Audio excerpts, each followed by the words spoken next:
آپ علیہ السلام کا ذکر قرآن مجید میں صرف 2 جگہوں پر آیا ہے۔ آپ علیہ السلام کا سلسلہ نسب حضرت ہارون علیہ السلام سے جا ملتا ہے۔ آپ علیہ السلام کی بعثت کا زمانہ حضرت حزقیل علیہ السلام کے بعد کا ہے۔ آپ علیہ السلام کے ذمے بنی اسرائیل کی دعوت و تبلیغ کا کام سونپا گیا تھا۔ یہ وہ دور تھا جب بنی اسرائیل اور ان کا بادشاہ اخیب اور اس کی بیوی ایزیل بال نامی ایک بت کے پرستار تھے۔ آپ علیہ السلام کے زیر سرپرستی الیسع علیہ السلام رہے، جو آپ علیہ السلام کے بعد نبی مبعوث ہوئے۔ حضرت الیاس علیہ السلام حضرت حزقیل علیہ السلام کے بعد بنی اسرائیل میں مبعوث ہوئے۔ حضرت الیاس علیہ السلام اردن کے علاقے جلاد میں پیدا ہوئے۔ اس وقت اسرائیل کے ملک میں جو بادشاہ حکمران تھا اس کا نام بائبل میں اخیب اور عربی میں عجب یا اخب مذکور ہے۔ اس کی بیوی ایزبل بال نامی بت کی پرستار تھی۔ یہ بت 20 گز لمبا تھا اور اس کے 4 منہ تھے۔ بادشاہ کی بیوی نے بنی اسرائیل میں بال نامی بت کے نام پر ایک بڑی قربانگاہ تعمیر کر کے بنی اسرائیل کو بت پرستی کے راستے پر لگا دیا تھا۔ حضرت الیاس علیہ السلام کو اللہ تعالیٰ کی طرف سے حکم ہوا کہ وہ اس خطے میں جا کر توحید کی تعلیم دیں اور بنی اسرائیلیوں کو بت پرستی سے روکیں۔ دوسرے انبیاء کرام علیہ السلام کی طرح حضرت الیاس علیہ السلام کو بھی اپنی قوم کے ساتھ شدید مشکلات سے دوچار ہونا پڑا۔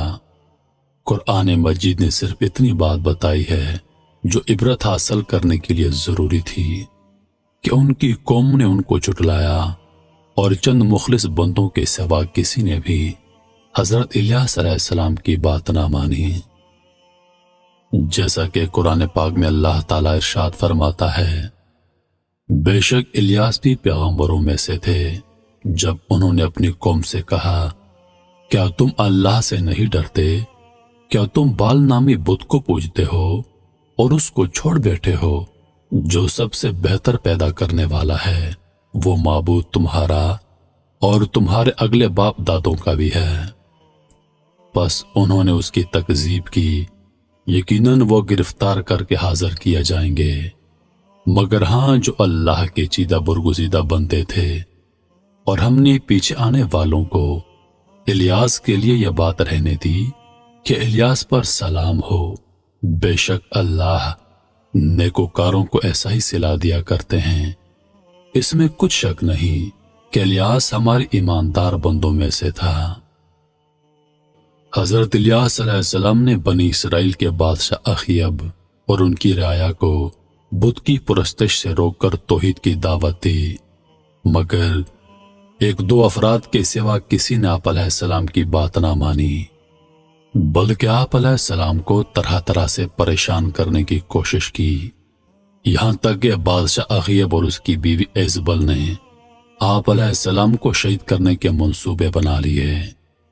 آپ علیہ السلام نے کفتادہ غار میں پناہ لی اور عرصہ دراز تک وہاں مقیم رہے۔ اس کے بعد آپ علیہ السلام نے دعا فرمائی کہ اسرائیلی لوگ قحط سالی کا شکار ہو جائیں تاکہ آپ علیہ السلام ان کو قحط سالی کو دور کرنے کے لیے معجزات دکھائیں تو شاید وہ ایمان لائیں۔ چنانچہ انہیں شدید قحط سالی میں مبتلا کر دیا گیا۔ 3 سال تک بارش نہ ہوئی۔ اس کے بعد حضرت الیاس علیہ السلام اللہ تعالیٰ کے حکم سے اخیب سے ملے اور اس سے کہا، یہ عذاب اللہ تعالیٰ کی نافرمانی کی وجہ سے ہے، اگر تم ابھی باز آ جاؤ تو یہ عذاب دور ہو سکتا ہے۔ میری سچائی کے امتحان کا بھی یہ بہترین موقع ہے۔ حضرت الیاس علیہ السلام نے بادشاہ سے مزید ارشاد فرمایا کہ تم کہتے ہو کہ اسرائیل میں تمہارے معبود بال کے 450 نبی ہیں۔ تم ایک دن ان سب کو میرے سامنے جمع کر لو، وہ بال کے نام پر قربانی پیش کریں اور میں اللہ کے نام پر قربانی پیش کروں گا۔ جس کی قربانی کو آسمانی آگ کھا کر بھسم کر دے گی، اس کا دین سچا ہوگا۔ اس تجویز کو سب نے بخوشی مان لیا،